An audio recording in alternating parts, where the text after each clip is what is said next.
ദൈവത്തിന്റെ അതിപരിശുദ്ധ നാമം വാഴ്ത്തപ്പെടുമാറാകട്ടെ. प्रभु के अति पवित्र नाम की स्तुति हो. ഒരിക്കൽ കൂടി വചനവുമായി നിൽപ്പാൻ സഹായിച്ച ദൈവത്തിന് നന്ദി പറയുന്നു. एक और बार आपके सामने वचन को लेकर आपके सामने आने के लिए प्रभु ने मौका दिया, उसके लिए मैं प्रभु का बहुत धन्यवाद देता हूँ. നമുക്ക് പ്രാർത്ഥനാപൂർവമായിരിക്കാം. हम प्रार्थना में बने रहें. നമുക്കറിയാം ലോകത്തിന്റെ സമാധാനവും സന്തോഷവും ഉറക്കവും ഒക്കെ നഷ്ടപ്പെട്ടിരിക്കുന്ന സമയമാണ്. हम जानते हैं कि पूरी दुनिया में शांति और चैन सब लोग खो चुके हैं. ലോക രാജ്യങ്ങളിൽ മരണത്തിന്റെ നിരക്ക് വർദ്ധിച്ചുകൊണ്ടിരിക്കുന്നു. दुनिया में मृत्यु की गिनती बढ़ती जा रही है. കൊറോണ മൂലവും നോൺ കൊറോണ ഡെത്തുകളും വർദ്ധിച്ചുകൊണ്ടിരിക്കുന്ന സമയമാണ് ഇപ്പോൾ. कोरोना की वजह से और दूसरी बीमारियों की वजह से भी मृत्यु बढ़ते जा रहे हैं. പലർക്കും അവരുടെ പ്രിയപ്പെട്ടവരുടെ ഡെഡ് ബോഡി പോലും കാണുവാൻ കഴിയാതെ നിലവിളിച്ചുകൊണ്ടിരിക്കുന്ന സമയമാണ്. कई लोग अपने प्रिय लोगों के शव भी देख नहीं पा रहे हैं. വലിയ ആശങ്കയിലൂടെ ലോകം കടന്നുപോയിക്കൊണ്ടിരിക്കുകയാണ്. कई बहुत बहुत संकट में से दुनिया गुजर रही है अभी. എന്നാൽ ദൈവമക്കളായ നമ്മൾക്കൊരു ഉറപ്പുണ്ട്, നമ്മുടെ ദൈവം അറിയാതെ ഒന്നും സംഭവിക്കില്ല. लेकिन हम विश्वासियों के लिए एक विश्वास है कि प्रभु की जानकारी के बगैर हमारे जीवन में कुछ भी नहीं होगा. നമ്മുടെ ദൈവം അത്ഭുതങ്ങളെ പ്രവർത്തിക്കുന്ന ദൈവമാണ്. हमारा परमेश्वर अद्भुत कार्य करने वाला परमेश्वर है. ഇസ്രായേൽ മക്കൾ ചെങ്കടലിന് മുന്നിൽ വന്നപ്പോൾ जब इजरायली लोग लाल समुद्र के सामने खड़े थे, സമുദ്രത്തിന് മധ്യത്തിൽ അവർക്ക് അക്കരെ കടക്കാൻ വഴി ഒരുക്കിയവനാണ് നമ്മുടെ ദൈവം. उनके लिए लाल समुद्र के बीच में से रास्ता खोलने वाला परमेश्वर है हमारा परमेश्वर. ദൈവത്തിന്റെ അത്ഭുത പ്രവൃത്തികൾ മനുഷ്യന്റെ തലച്ചോറിനോ ബ്രെയിനിനോ ലോജിക്കിനോ ചിന്തിക്കാൻ കഴിയാത്തതുപോലെ परमेश्वर के अद्भुत कार्य हमारे दिमाग के समझने से परे है. ഒരുമിച്ച് നമ്മൾ പ്രാർത്ഥിക്കേണ്ട സമയമാണ് ഇപ്പോൾ. ये हमारे लिए एक साथ एकजुट होकर प्रार्थना करने का समय है. ഒരു ദൈവപ്രവൃത്തി വെളിപ്പെടേണ്ടിയിരിക്കുന്നു. एक प्रभु का अद्भुत कार्य होना बाकी है अभी. നമ്മുടെ പ്രിയപ്പെട്ട പലർക്കും ജോലി നഷ്ടപ്പെട്ടും ഫിനാൻഷ്യൽ പ്രശ്നങ്ങളിലൊക്കെ ആയിരിക്കുന്നു. हमारे कई मित्रों के लिए कई मित्र अपने नौकरी खो चुके हैं और आर्थिक तंगी में हैं. കർത്താവായ യേശുക്രിസ്തു പ്രാർത്ഥിച്ചതുപോലെ ഉറച്ച നിലവിളിയോടും കണ്ണുനീരോടും കൂടി പ്രാർത്ഥിക്കേണ്ട സമയമാണിപ്പോൾ. जिस तरह से प्रभु यीशु मसीह ने प्रार्थना किया, बिलख बिलख कर प्रार्थना करने का एक समय है ये. കർത്താവായ യേശുക്രിസ്തുവിന്റെ നാമം നമ്മൾ പറഞ്ഞു പ്രാർത്ഥിക്കണം. प्रभु यीशु मसीह का नाम हमें बोलकर प्रार्थना करना है. കാരണം കർത്താവായ യേശുക്രിസ്തുവിന്റെ നാമം പാതാള ശക്തികളെ തകർക്കുന്നതാണ്. क्योंकि प्रभु यीशु मसीह का नाम अधोलोक की शक्तियों को नष्ट करने वाला नाम है. പ്രാർത്ഥനയോടൊപ്പം തന്നെ നമ്മുടെ വിശ്വാസവും പ്രധാനമാണ്. जिस तरह से प्रार्थना जरूरी है, वैसे ही हमारा विश्वास भी बहुत जरूरी है. ഓൾഡ് ടെസ്റ്റമെന്റ് പഴയ നിയമത്തിൽ ദൈവത്തെ പ്രസാദിപ്പിക്കാൻ വേണ്ടി മനുഷ്യന്റെ പ്രവൃത്തികളും കർമ്മങ്ങളിലൂടെ ദൈവത്തെ പ്രസാദിപ്പിക്കുമായിരുന്നു. पुराने नियम में हम देखते हैं कि मनुष्य अपने कामों के द्वारा परमेश्वर को प्रसन्न करने की कोशिश करता था. എന്നാൽ ന്യൂ ടെസ്റ്റമെന്റിൽ പുതിയ നിയമത്തിന്റെ അടിസ്ഥാനം ദൈവത്തിലും ദൈവവചനത്തിലുമുള്ള നമ്മുടെ വിശ്വാസമാണ്. लेकिन नए नियम का नींव हमारा विश्वास है प्रभु पर और प्रभु के वचन पर. കർത്താവായ യേശു എനിക്ക് വേണ്ടി ക്രൂശിൽ മരിച്ചു എന്ന് നമ്മൾ വിശ്വസിച്ചതാണ് നമ്മുടെ ജീവിതത്തിലെ ടേണിംഗ് പോയിന്റ്. प्रभु यीशु मसीह हमारे लिए मारा गया कर ये जो विश्वास है हमारे जीवन का टर्निंग पॉइंट है. ക്രിസ്തീയ ജീവിതത്തിൽ നമ്മെ ഇപ്പോഴും എന്നേക്കും നിലനിർത്തുന്നതും ദൈവത്തിലും ദൈവവചനത്തിലുമുള്ള നമ്മുടെ വിശ്വാസമാണ്. हमारे मसीह जीवन में हमें खड़ा रखने वाला वचन यही है. हमारा प्रभु यीशु मसीह पर विश्वास ही है. പരിശുദ്ധാത്മാവിന്റെ സഹായത്തോടെ ദൈവവചനം നമുക്ക് മനസ്സിലാക്കുവാൻ കഴിഞ്ഞു എന്നുള്ളതാണ് ലോകത്തിലെ ഏറ്റവും ഭാഗ്യം. प्रभु यीशु मसीह पवित्र आत्मा की सहायता से ये वचन हम समझ पाए, यही सबसे बड़ा भाग्य है हमारे लिए. ബൈബിൾ ലഭിക്കാത്ത, അവരുടെ ഭാഷയിൽ ബൈബിൾ ട്രാൻസ്ലേറ്റ് ചെയ്ത് കിട്ടാത്ത അനേകർ ഈ ലോകത്തുണ്ട്. इस दुनिया में कई लोग हैं जिनके पास में बाइबल नहीं है, परमेश्वर का वचन नहीं है और उनके भाषाओं में वचन अभी उपलब्ध नहीं है. ഈ വചനം ലഭിച്ച നാം എന്തുമാത്രം ഇതിന് പ്രാധാന്യം കൊടുക്കുന്നുണ്ടെന്ന് ഈ ലോക്ക്ഡൌൺ സമയത്ത് ഈ നമ്മുടെ വിശ്വാസ ജീവിതത്തെ നമുക്കൊന്ന് വിലയിരുത്തി നോക്കാം. लेकिन ये वचन हमारे पास है और हम इसको कितना महत्व देखते हैं करके, ये कितना महत्व देते हैं करके हम इस लॉकडाउन पीरियड में जरा अपने आप को जांच करके देखें. മത്തായി 24 അധ്യായം 36 മുതൽ 39 വരെയുള്ള വാക്യങ്ങളിൽ കർത്താവായ യേശുക്രിസ്തു കർശനമായ മുന്നറിയിപ്പ് നമുക്ക് നൽകുന്നു. मत्ती रचित सुसमाचार उसके 24वें अध्याय के 26वें 36वें आयत से 39वें आयत तक हम देखते हैं 36 വാക്യം മുതൽ 39 വരെ. ആ നാളും നാഴികയും എന്റെ പിതാവല്ലാതെ സ്വർഗത്തിലെ ദൂതന്മാരോ പുത്രനോ പോലും അറിയുന്നില്ല. उसकी 36वें आयत में हम देखते हैं उस दिन और उस घड़ी के विषय में कोई नहीं जानता, ना स्वर्गदूत और ना पुत्र, केवल पिता. നോഹയുടെ കാലം പോലെ മനുഷ്യപുത്രന്റെ വരവ് ആകും. जैसे नूह के दिन थे वैसे ही मनुष्य के पुत्र का आना भी होगा. ജലപ്രളയത്തിന് മുമ്പുള്ള കാലം, നോഹ പെട്ടകത്തിൽ കയറുന്നത് വരെയുള്ള കാലം അവർ തിന്നും കുടിച്ചും വിവാഹം കഴിച്ചും വിവാഹത്തിന് കൊടുത്തും പോകും. क्योंकि जैसे जल प्रलय से पहले के दिनों में जिस दिन तक कि नूह जहाज पर ना चढ़ा उस दिन तक लोग खाते पीते थे और उनमें विवाह होते थे. ജലപ്രളയം എല്ലാവരെയും നീക്കി കളയുവോളം അവൻ അറിഞ്ഞില്ല. और जब तक जल प्रलय आकर उन सबों को बहा ना ले गया तब तक उनको कुछ भी मालूम ना पड़ा. മനുഷ്യപുത്രന്റെ വരവും അങ്ങനെ ആകും. वैसे ही मनुष्य के पुत्र का आना भी होगा. तो നമ്മുടെ ബൈബിളിൽ നമ്മളിപ്പോൾ വായിച്ചു നോഹയുടെ കാലം പോലെ മനുഷ്യപുത്രന്റെ വരവ് ആകും. हमने वचन में पढ़ा कि जिस तरह से नूह के समय में जल प्रलय हुआ वैसे ही मनुष्य के पुत्र का आना भी होगा. നോഹയുടെ കാലത്ത് എന്താണ് സംഭവിച്ചത്? नूह के समय में क्या हुआ था? ആ കാലത്ത് ജനം സമൃദ്ധിയിലും സുഖലോലുപതയിലുമായിരുന്നു. उस समय लोग संपन्न होकर और अपने सुख विलास में जी रहे थे. നോഹ ദേശത്തെങ്ങും മടങ്ങി വരുന്നത് ദൈവത്തിങ്കിലേക്ക് മടങ്ങി വരുന്നതിനെ കുറിച്ചും ന്യായവിധിയെ കുറിച്ചും പ്രസംഗിച്ചു കൊണ്ടിരുന്നു. नूह पूरी दुनिया में जल प्रलय के बारे में जिस तरह से अभी सब लोग चेतावनी दे रहे हैं, जल प्रलय के बारे में नूह पूरी दुनिया में उस प्रचार करता रहा. എന്നാൽ ജനം ശ്രദ്ധിച്ചില്ല. लेकिन लोगों ने ध्यान नहीं दिया. അവർ മുന്നറിയിപ്പുകളെ അവഗണിച്ചു കളഞ്ഞു. उन्होंने चेतावनियों को इग्नोर कर दिया. നോഹ അടക്കം 8 പേരൊഴികെ ബാക്കി ജനമെല്ലാം പ്രളയത്താൽ നശിപ്പിക്കപ്പെട്ടു. नूह के साथ में जो 8 लोग गए थे उनके अलावा पूरी दुनिया के लोग नाश हो गए. നാമും നമുക്ക് കിട്ടുന്ന മുന്നറിയിപ്പുകളെ അവഗണിക്കാൻ പാടില്ല. वैसे ही हमें जो चेतावनियां मिल रही हैं उनको इग्नोर करना हमें इग्नोर नहीं करना चाहिए. അന്ത്യകാല സംഭവങ്ങളും കർത്താവിന്റെ മടങ്ങി വരവിനെ കുറിച്ച് നമ്മൾ ശ്രദ്ധിച്ച് മനസ്സിലാക്കേണ്ടിയിരിക്കുന്നു. जो अंतिम दिनों के चिन्ह है और प्रभु यीशु मसीह के आने के जितने भी चिन्ह हम देख रहे हैं उन्हें हमें ध्यान से देखना है. നമ്മൾ അന്ത്യകാലത്ത് സംഭവിക്കുന്ന കാര്യങ്ങൾ ക്രമത്തിൽ നമ്മൾ മനസ്സിലാക്കണം. കാരണം അത് നമ്മുടെ മനസ്സിൽ പതിയണം. अंतिम दिनों में जो कार्य होने वाले हैं उसे हमें जो लिस्ट आउट हमने सीखे थे उसे हमें याद करना चाहिए. മത്തായി 24 സുവിശേഷത്തിലും 24 അധ്യായത്തിലും ലൂക്കോസ് 21 അധ്യായത്തിലും കർത്താവ് പറയുന്ന അടയാളങ്ങൾ നമുക്കൊന്ന് നോക്കാം. मत्ती सुसमाचार 24वें अध्याय में हमने जो चिन्ह पिछले बार पढ़े थे उनको और 21 लूका 21वें अध्याय में जो हमने सीखे थे उसको हम एक और बार रिवाइज करेंगे. യുദ്ധങ്ങളും ക്ഷാമങ്ങളും ഭൂകമ്പങ്ങളും മഹാവ്യാധികളും ഉണ്ടാകും. लड़ाइयां और कई महामारियां और अकाल पड़ेंगे. ക്രിസ്തീയ പീഡകളും പെർസിക്യൂഷനും കള്ളപ്രവാചകന്മാരും എഴുന്നേൽക്കും. मसीह लोगों के खिलाफ सतावट होंगे और कई झूठे भविष्यवक्ता उठ खड़े होंगे. ലൂക്കോസ് 21 അധ്യായത്തിൽ യഹൂദന്മാർക്ക് സംഭവിക്കുന്ന മാറ്റങ്ങളും പ്രകൃതി ദുരന്തങ്ങളെ കുറിച്ചും കർത്താവ് ലിസ്റ്റ് ഔട്ട് ചെയ്തിരിക്കുന്നു. लूका 21वें अध्याय में यहूदी लोगों के साथ में क्या होने वाला है और इस प्रकृति में क्या चेंजेस आएंगे उसके बारे में प्रभु यीशु मसीह ने पूरी लिस्ट बताया है. ഭൂമിയിൽ എന്ത് ഭവിക്കുമെന്ന് അറിയാതെ മനുഷ്യർ പേടിച്ച് നിർജീവരായിരിക്കുന്ന അവസ്ഥ വരും. इस संसार में आने वाली घटनाओं की बात देखते देखते लोगों में जीना जी रहेगा करके लिखा है. അപ്പോൾ കർത്താവായ യേശുക്രിസ്തു മഹാ തേജസ്സോട് കൂടി മേഘത്തിൽ വരും. तब मनुष्य के पुत्र को सामर्थ और बड़ी महिमा के साथ बादल पर आते देखेंगे. കർത്താവായ യേശുക്രിസ്തു മേഘത്തിൽ വരുമ്പോൾ ഭൂമിയിൽ നിന്ന് സഭ എടുക്കപ്പെടും. റാപ്ചർ. जब यीशु मसीह बादल पर आएगा तब यहाँ से भूमि पर से सारे विश्वासी उठा ली जाएंगे. उसे रैप्चर कहते हैं. 1 തെസ്സലോനിക്കർ 4 അധ്യായത്തിന്റെ 16-17 അതിനെക്കുറിച്ച് ദൈവം പറയുന്നു.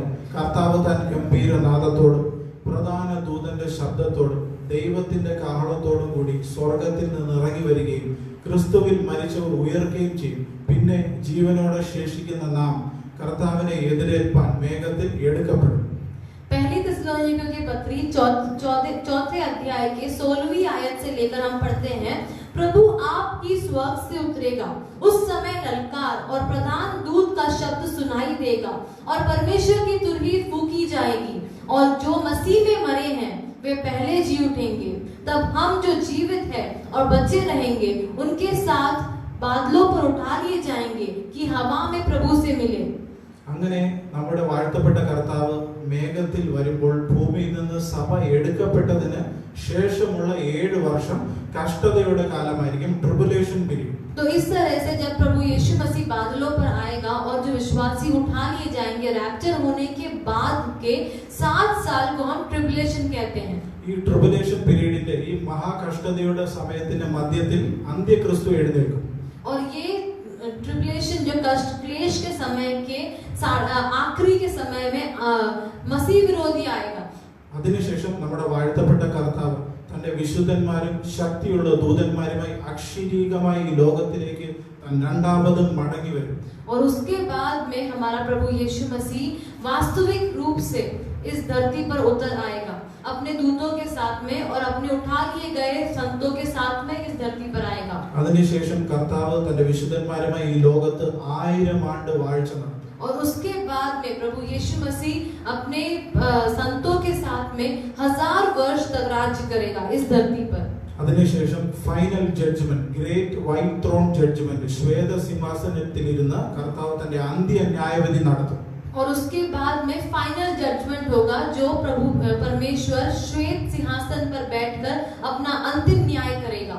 ദുഷ്ടന്മാരെയും ഭക്തി കെട്ടവരെയും സാത്താനെയും അന്തിക്രിസ്തുവിനെയും അങ്ങനെ ജീവപുസ്തകത്തിൽ പേരെഴുതി കാണാത്ത എല്ലാവരെയും തീപ്പൊയ്കയിൽ തള്ളിയിടും. और सारे दुष्टों को और शैतान को और मसीह विरोधी को सबों को जिसका नाम प्रभु जीवन की पुस्तिका में नहीं है उन सबों को आग की झील में डाल देगा.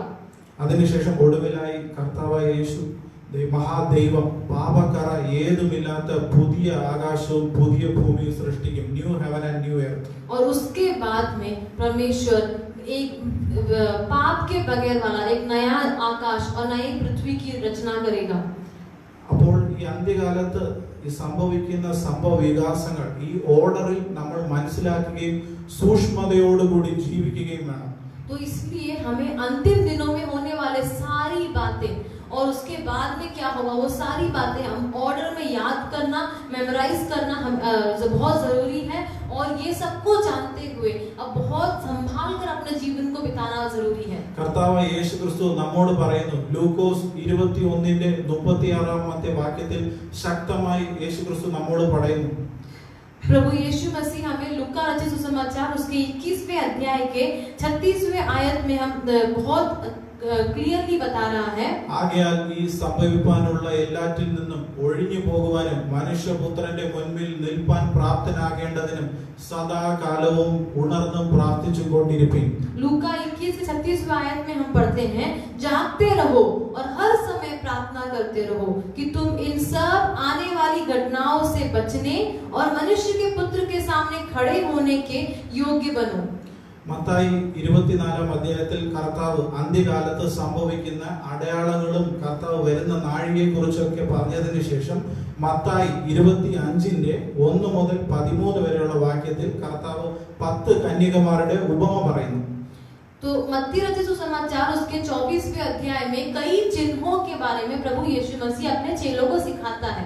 और उसके बाद में 25वें आयत में वो अपने चेलों को एक दृष्टांत बताता है 10 कुंवारियों के बारे में. നമുക്ക് മത്തായി സുവിശേഷം 25:1 മുതൽ 13 വരെയുള്ള വാക്യങ്ങൾ വേഗത്തിൽ ചിന്തിക്കാം.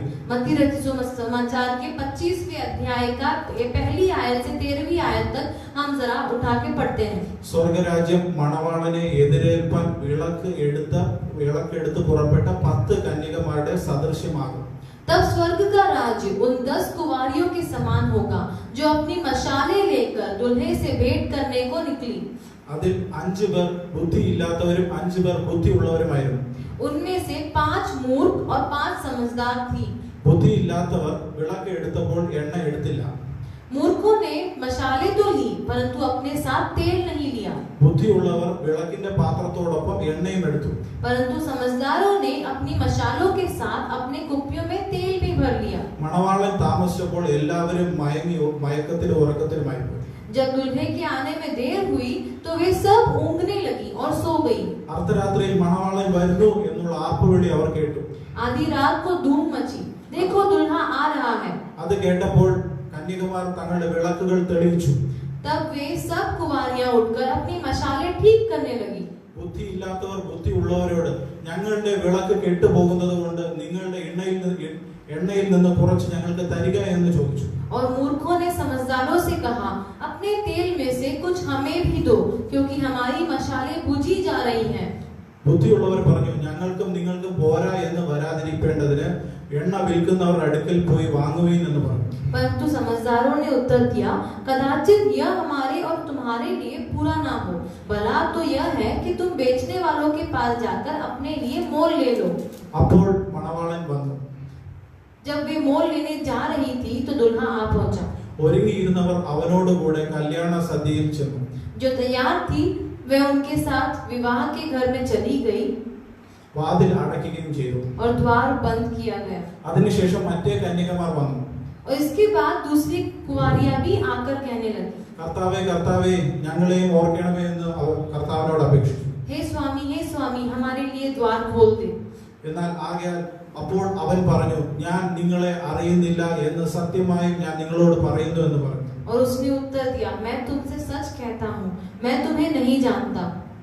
ആകയാൽ നാളും നാഴികയും നിങ്ങൾ അറിയാത്തതോട് ഉണർന്നിരിപ്പീൻ എന്ന് കർത്താവ് പറയും. उसके बाद में प्रभु यीशु मसीह कहता है, इसलिए जागते रहो, क्योंकि तुम ना उस दिन को जानते हो ना उस घड़ी को। ഇതിൽ ഈ ഉപമയിൽ കർത്താവ് 10 കന്യകമാരെ നമ്മുടെ മുന്നിൽ വരച്ചു കാട്ടും. और इस दृष्टांत में प्रभु 10 कुंवारियों को हमारे सामने दिखाता है। 5 കന്യകമാർ അക്സെപ്റ്റ് ചെയ്യപ്പെട്ടു, കല്യാണ സദ്യയിൽ ചെന്നു. 5 കന്യകമാർ റിജക്ട് ചെയ്യപ്പെട്ടു, തള്ളപ്പെട്ടു. 5 कुंवारियां एक्सेप्ट हो गई और उस विवाह में गई, लेकिन 5 कुंवारियां रिजेक्ट हो गई। ഈ 10 കന്യകമാരും വിളക്കെടുത്തവരാണ്. पर ये 10 पूरे सारे 10 कुंवारियां अपने मशालों को लेकर तैयार थी। 10 കന്യകമാരും ആർപ്പുവിളിയും കേട്ടതാണ്. और ये 10 ही पुकार भी सुने थे। 10 കന്യകമാരും കർത്താവ് വരുന്നു എന്ന് അറിഞ്ഞപ്പോൾ ഉണർന്ന് എഴുന്നേറ്റവരുമാണ്. और ये 10 कुंवारियां जब दुल्हा आ रहा है कि सुना तो उठकर भी अपनी मशालों को तैयार किया उन्होंने। പിന്നെ ഈ 5 കന്യകമാർ തള്ളപ്പെടാനുള്ള കാരണം എന്തായിരുന്നു? फिर क्यों ये 5 कुंवारियां रिजेक्ट हो गई? അവർക്ക് എണ്ണ ശേഖരിപ്പാൻ, എണ്ണ എടുക്കുവാൻ അവർക്ക് ലഭിച്ച സമയം, അവർക്ക് ലഭിച്ച അവസരം അവർ നഷ്ടപ്പെടുത്തി കളഞ്ഞു. उनके पास में जो समय था अपने कुप्पियों में तेल भरने का, उन्होंने ये अवसर को खो दिया। അതുപോലെ നമുക്ക് ഈ ലോക്ക്ഡൌണിന്റെ സമയം, ഈ കോവിഡ്-19 ഈ സമയം കർത്താവ് നമുക്ക് തന്നിരിക്കുന്ന സമയമാണ്. वैसे ही ये लॉकडाउन का समय, ये कोविड-19 का जो समय है, परमेश्वर ने हमें दिया हुआ एक अवसर है। ഈ സമയം നമ്മൾ തക്കത്തിൽ ഉപയോഗിക്കുന്നുണ്ടോ? क्या हम इसे उचित रूप से उपयोग कर रहे हैं? വ്യക്തിപരമായി കർത്താവിന്റെ പരിശുദ്ധാത്മാവിന്റെ അഭിഷേകവും പ്രാപിക്കാൻ നമുക്ക് കഴിയുന്നുണ്ടോ? तो क्या हमें अपने पर्सनल, अपने व्यक्तिगत जीवन में पवित्र आत्मा की अगुवाई हमें हम पर है? കർത്താവ് യേശുക്രിസ്തുവിന്റെ വരവിന് മുമ്പ് എണ്ണ ശേഖരിപ്പാൻ കർത്താവ് തന്നിരിക്കുന്ന ഒരു അവസരമാണിത്. प्रभु यीशु मसीह के दूसरे आगमन के पहले अपने जीवन में तेल भरने का समय प्रभु ने हमें दिया है। ഈ അവസരം തക്കത്തിൽ പ്രയോജനപ്പെടുത്തണം. ये जो समय हमें मिला है उसे हमें पूरी रूप से उपयोग करना है। ഇന്ന് ഉച്ച കഴിഞ്ഞോ, ഇന്ന് വൈകിട്ടോ, ഇന്ന് രാത്രിയോ കർത്താവായ യേശുക്രിസ്തു മടങ്ങി വന്നാൽ, अगर आज दोपहर को या फिर आज शाम को या आज रात को प्रभु यीशु मसीह आता है, നിങ്ങൾ കൈക്കൊള്ളപ്പെടുമെന്നും നിങ്ങൾ എടുക്കപ്പെടുമെന്നും നിങ്ങൾക്ക് ഉറപ്പുണ്ടോ? നിങ്ങളുടെ നിത്യത എവിടെ എന്ന് നിങ്ങൾക്ക് ഉറപ്പുണ്ടോ? तो क्या आप कहाँ जाएंगे? आप उठा लिए जाएंगे कि नहीं? और उसके बाद में आपका नित्य जीवन कहाँ होगा करके आपको पता है? ഞാൻ നിങ്ങളെ അറിയുന്നില്ല എന്ന് കർത്താവിൽ നിന്ന് നമ്മൾ കേൾപ്പാതിരിപ്പാൻ ഈ സമയം തക്കത്തിൽ പ്രയോജനപ്പെടുത്തേണ്ടതാകുന്നു. ऐसा ना हो कि प्रभु यीशु मसीह हमसे कहे कि मैं तुम्हें नहीं जानता। इसलिए ये समय हमें अपने उचित रूप से उपयोग करना है। വ്യക്തിപരമായി പരിശുദ്ധാത്മാവിന്റെ അഭിഷേകം, ആ എണ്ണ ശേഖരിക്കേണ്ട അവസരമാണിത്. अपने व्यक्तिगत जीवन में पवित्र आत्मा का अभिषेक पाने का समय है ये।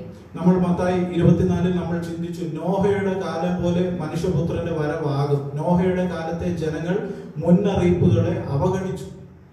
हमने मत्ती रचित सुसमाचार उसके 24वें अध्याय में पढ़ा कि नूह के समय की तरह प्रभु यीशु मसीह का आगमन होगा।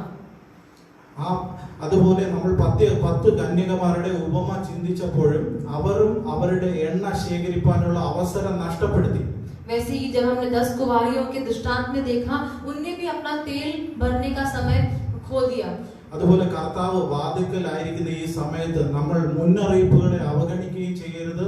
നമ്മൾക്ക് കിട്ടിയ ഈ അവസരം നമ്മൾ നഷ്ടപ്പെടുത്തി കളയുകയും ചെയ്യരുത്. वैसे ही प्रभु यीशु मसीह के दूसरे आगमन के अंतिम दिनों में जब हम हैं, तब जो चेतावनियां हमारे लिए आ रही हैं, उसे हम इग्नोर ना करें। ദിനവും എല്ലാ ദിവസവും യേശു കർത്താവിന്റെ രക്തത്തിലും വചനത്തിലും ആത്മാവിലും നമ്മൾ ശുദ്ധീകരണം പ്രാപിക്കും. रोज हमें परमेश्वर के प्रभु यीशु मसीह के लहू में और आत्मा में अपने आप को शुद्ध करना है और जांचना है। ആത്മാവിലും സത്യത്തിലും ആരാധിക്കുകയും പ്രാർത്ഥിക്കുകയും വേണം. आत्मा और सच्चाई में हमें आराधना करना है और प्रार्थना करना है। സമയം നമ്മുടെ മുന്നിൽ ഇല്ല, ധൃതിയിൽ ചെയ്യേണ്ടതാകുന്നു. हमारे पास में ज्यादा वक्त नहीं है, इसलिए हमें जल्दी जल्दी ये सब करना है। കർത്താവ് യേശു ക്രിസ്തു വേഗത്തിൽ വരാറായി. प्रभु यीशु मसीह बादलों पर आने वाला है। നമ്മൾ ഒരുങ്ങിയും ഉണർന്നും ഇരിക്കേണ്ട സമയമാണ്. हमें तैयार होना और जागते हुए रहना है। അതിനായി കർത്താവ് നമ്മളെ ഓരോരുത്തരെയും സഹായിക്കുമാറാകട്ടെ. इसके लिए हम इन सब के लिए प्रभु हमारी मदद करे। ഈ ഒരു അവസരം ഒരുക്കിയ ബർഷേബ ചർച്ച് ഓഫ് ഗോഡ് ഉജ്ജയിനിൽ ഞാൻ എന്റെ നന്ദി അറിയിക്കുന്നു. മാറാനാഥ, ये जो मौका हमें प्रभु ने दिया है, उसके लिए मैं प्रभु का बहुत धन्यवाद देता हूँ। मारानाथा। ആമേൻ.